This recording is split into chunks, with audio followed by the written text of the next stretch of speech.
आज शहीद आजम भगत सिंह की जयंती है। लोग शहीद होते हैं, भगत सिंह शहीद आजम हैं। शहीद आजम इसलिए हैं कि आज हम लोग जहां माल्यार्पण करने के लिए गए थे, शहीद पार्क, वो शहीद पार्क एक ऐतिहासिक पार्क है। वो हिस्सा है फिरोज शाह कोटला कोर्ट का, जहां पर चंद्रशेखर आजाद जी की अध्यक्षता में हिंदुस्तान रिपब्लिकन आर्मी की गुप्त मीटिंग हो रही थी।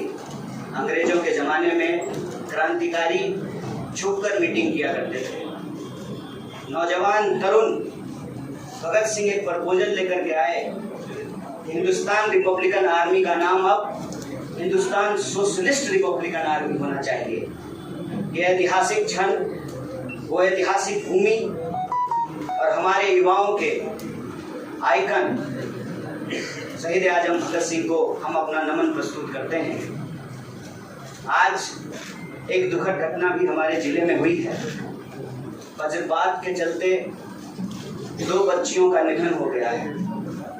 मैं इस मंच से कांग्रेस पार्टी का फॉर्म भर रहे थे तो साथी जिग्नेश ने संविधान की कॉपी दी और हमने उनको भगत सिंह, गांधी और अंबेडकर की तस्वीर प्रस्तुत किया, क्योंकि हमारा ये मानना है कि आज इस देश को भगत सिंह की वीरता की जरूरत है, भगत सिंह के साहस की जरूरत है।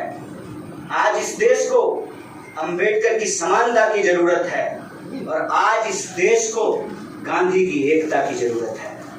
गांधी जब कहते हैं रघुपति राघव राजा राम, पतित पावन सीताराम, ईश्वर अल्लाह तेरो नाम, सबको सन्मति दे भगवान, ये गांधी की एकता है। जब अंबेडकर कहते हैं कि किसी भी समाज का मूल्यांकन वहां महिलाओं की क्या स्थिति है इस बात से होगा, तब वो समानता की वकालत कर रहे होते हैं। मैं नहीं मानता हूं कि डॉक्टर बाबा साहब भीमराव अंबेडकर किसी एक समुदाय के नेता थे।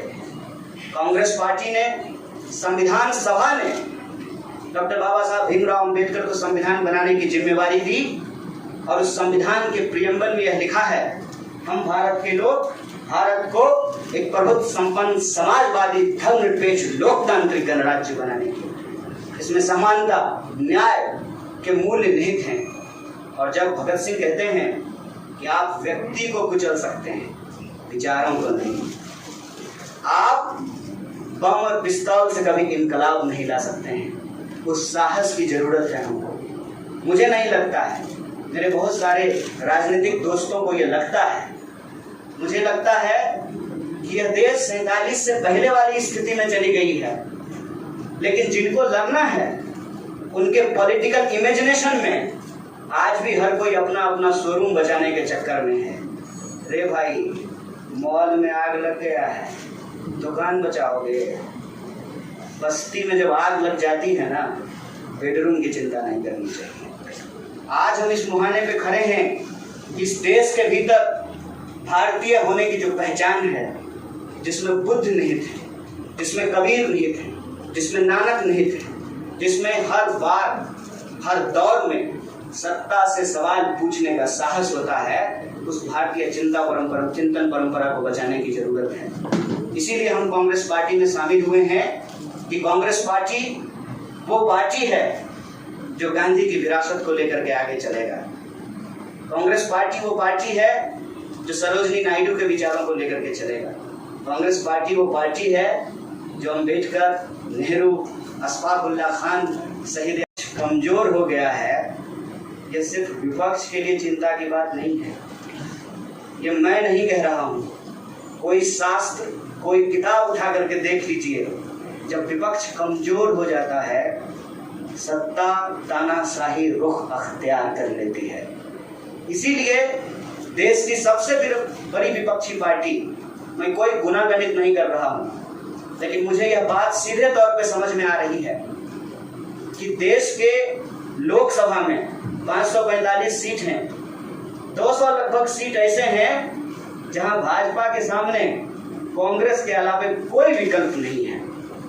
मैं ये नहीं कह रहा हूं कि मेरी जिम्मेवारी सिर्फ एक पार्टी के लिए है, लेकिन जो पार्टी सबसे बड़ी पार्टी है, सबसे बड़ी विपक्षी पार्टी है, उस पार्टी को अगर नहीं बचाया गया, अगर बड़े जहाज को नहीं बचाया गया, छोटी छोटी कश्तियां भी नहीं बचेगी। इसीलिए और मैं जब यहाँ बैठा हुआ हूँ, मेरे इतिहास को, मेरे वर्तमान को लोग देख रहे हैं। बहुत सारे सवाल हैं, वो आएंगे, उनका जवाब मैं दूंगा। लेकिन यह जो ऐतिहासिक जिम्मेवारी है, उस जिम्मेवारी से मैं अपना मुंह नहीं मोड़ सकता हूँ। मैं जहाँ पैदा हुआ, जिस पार्टी में पला बढ़ा, उसके प्रति मैं आभार व्यक्त करता हूँ। उसने मुझे सिखाया, पढ़ाया, लड़ने का जज्बा दिया है। लेकिन उस पार्टी के साथ साथ मैं उन लाखों करोड़ों लोगों को भी धन्यवाद देना चाहता हूँ जो किसी पार्टी से जुड़े हुए नहीं थे।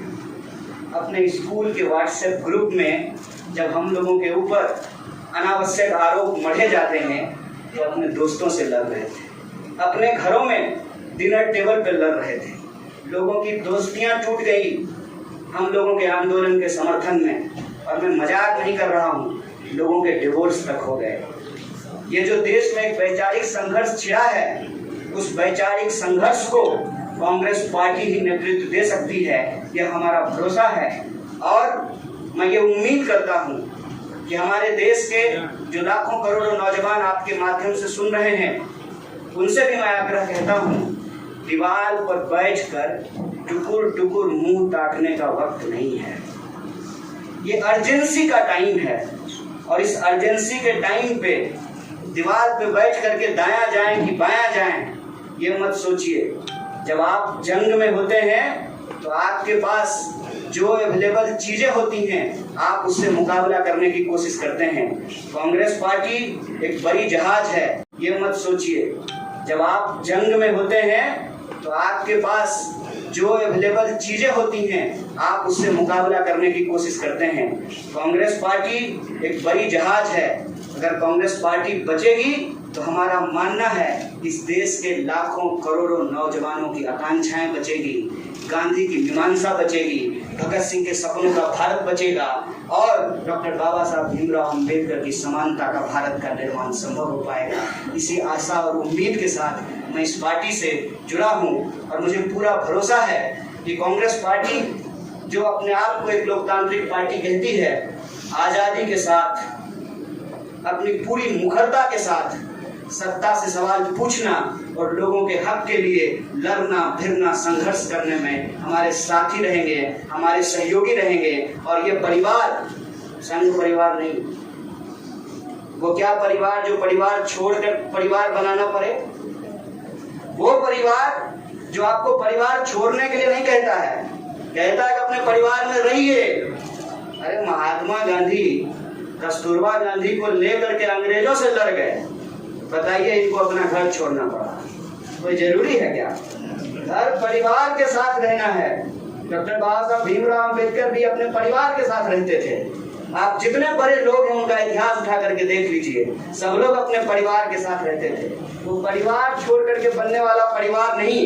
न्याय बराबरी और संघर्ष के लिए इस परिवार में मैं शामिल हुआ हूँ। सभी सदस्यों के प्रति देश के अंदर फैले हुए लाखों करोड़ों कार्यकर्ताओं को अपना आभार व्यक्त करता हूँ।